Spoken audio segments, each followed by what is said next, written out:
Okay, so this is the next story in the Norton Anthology that we have to read. It is called From the Story of the Stone. It's by, sorry if I pronounce this wrong, Sao Xuanqin. So, yep, this is volume 1 from chapter 1. Jun Yin makes the stone's acquaintance in a dream, and Jia Yao Xuan finds that poverty is not incompatible with romantic feelings. Gentle reader, what you may ask was the origin of this book. Though the answer to this question may at first seem to border on the absurd, reflection will show that there is a good deal more in it than meets the eye. Long ago, when the goddess Nuwa was repairing the sky, she melted down a great quantity of rocks, and on the incredible crags of the great Fable Mountains molded the amalgam into 36,501 large building blocks, each measuring 72 feet by 144 feet squared. She used 36,500 of these blocks in the course of her building operations, leaving a single odd block unused, which lay all on its own at the foot of Green Sickness Peak in the aforementioned mountains. Now this block of stone, having undergone the melting and molding of a goddess, possessed magical powers. It could move about at will, and could grow or shrink to any size it wanted. Observing that all the other blocks had been used for celestial repairs, and that it was the only one to have been rejected as unworthy, it became filled with shame and resentment, and passed its days in sorrow and lamentation. One day, in the midst of its lamentings, it saw a monk and a Taoist approaching from a great distance, each of them remarkable for certain eccentricities of manner and appearance. When they arrived at the foot of Green Sickness Peak, they sat down on the ground and began to talk. The monk, catching sight of a lustrous, translucent stone, it was, in fact, the rejected building block, which had now shrunk itself to the size of a fan pendant, which is a jade decoration strung from the bottom of a fan, and looked very attractive in its new shape. Took it up on the palm of his hand and addressed it with a smile. "Ha, I see you have magical properties, but nothing to recommend you. I shall have to cut a few words on you, so that anyone seeing you will know at once that you are something special. After that I shall take you to a certain brilliant, successful, poetical, cultivated, aristocratic, elegant, delectable, luxurious, opulent locality on a little trip." The stone was delighted. "What words will you cut? Where is this place you will take me to? I beg to be enlightened." "Do not ask," replied the monk with a laugh. "You will know soon enough when the time comes." And with that he slipped the stone into his sleeve and set off at a great pace with the Taoist. But where they both went to I have no idea.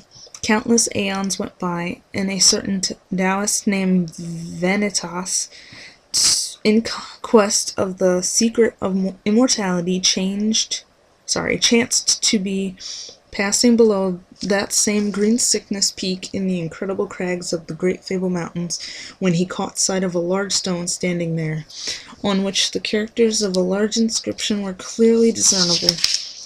Vanitas read the inscription from beginning to end, and learned that this was the once lifeless stone block, which had been found unworthy to repair the sky, but which had magically transformed its shape and been taken down by the Buddhist Mahasattva, which means wise man, Imperviso, and the Taoist illuminate Mysterioso into the world of mortals, where it had lived out the life of a man before finally attaining nirvana and returning to the other shore that is, achieving enlightenment and passing beyond the cycles of rebirth. The inscription named the country where it had been born and went into considerable detail about its domestic life, youthful amours, and even the verses, mottos, and riddles it had written. All it lacked was the authentication of a dynasty and date. On the back of the stone was inscribed the following quatrain: "Found unfit to repair the azure sky, long years a foolish mortal man I was. My life in both worlds on this stone is writ. Pray who will copy out and publish it?" From his reading of the inscription, Vanitas realized that this was a stone of some consequence. Accordingly, he addressed himself to it in the following manner: "Brother Stone, according to what you yourself seem to imply in these verses, this story of yours contains matters of sufficient interest to merit publication, and has been carved here with that end in view. But as far as I can see, A, it has no discoverable dynastic period, and B, it contains no examples of moral grandeur among its characters, no statesmanship, no social message of any kind.